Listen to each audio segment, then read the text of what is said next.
దిగ్గజ బాలీవుడ్ నటుడు ధర్మేంద్ర ఇక లేరు. గత కొంతకాలంగా అనారోగ్యంతో పోరాడుతున్న ఆయన సోమవారం కన్నుమూశారు. ఈ విషయాన్ని స్టార్ ప్రొడ్యూసర్ కరణ్ జోహార్ ధృవీకరించారు. ధర్మేంద్ర మరణంతో భారతీయ సినీ పరిశ్రమ శోకసంద్రంలో మునిగిపోయింది. ధర్మేంద్ర ఇటీవల అస్వస్థతతో ఆసుపత్రిలో చేరిన విషయం తెలిసిందే. ఆ సమయంలోనే ఆయన కన్నుమూసినట్టు వార్తలొచ్చాయి. ఆ వార్తలను ఆయన కూతురు, కుమారుడు ఖండించారు. ఆయన కోలుకుని తిరిగి ఇంటికి చేరుకున్నారు.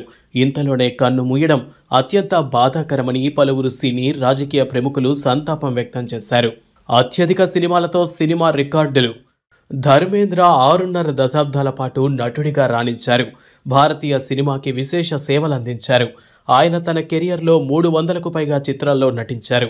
హిందీలో అత్యధిక సినిమాలు చేసిన హీరోగా రికార్డు సృష్టించారు. అంతేకాదు, బాలీవుడ్లో అందగాడిగా పాపులర్ అయ్యారు.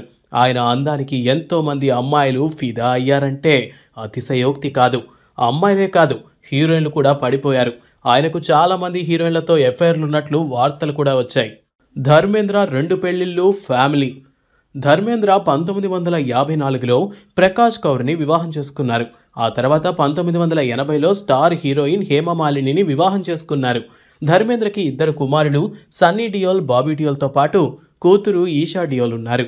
సన్నీ డియోల్ హీరోగా రాణిస్తున్న విషయం తెలిసిందే. అలాగే బాబీ డియోల్ ఇటీవల విలన్గా టర్న్ తీసుకొని బిజీగా ఉన్నారు.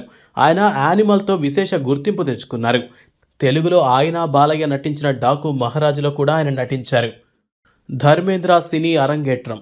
ధర్మేంద్ర డిసెంబర్ 8, 1935లో జన్మించారు. పంజాబీ జాట్ ఫ్యామిలీలో ఆయన జన్మించారు. సినిమాల్లోకి రాకముందే ఆయనకు ప్రకాష్ కౌర్తో వివాహం జరిగింది. ఆ తర్వాత సినిమాలపై ఆసక్తి ముంబైలో అడుగుపెట్టారు.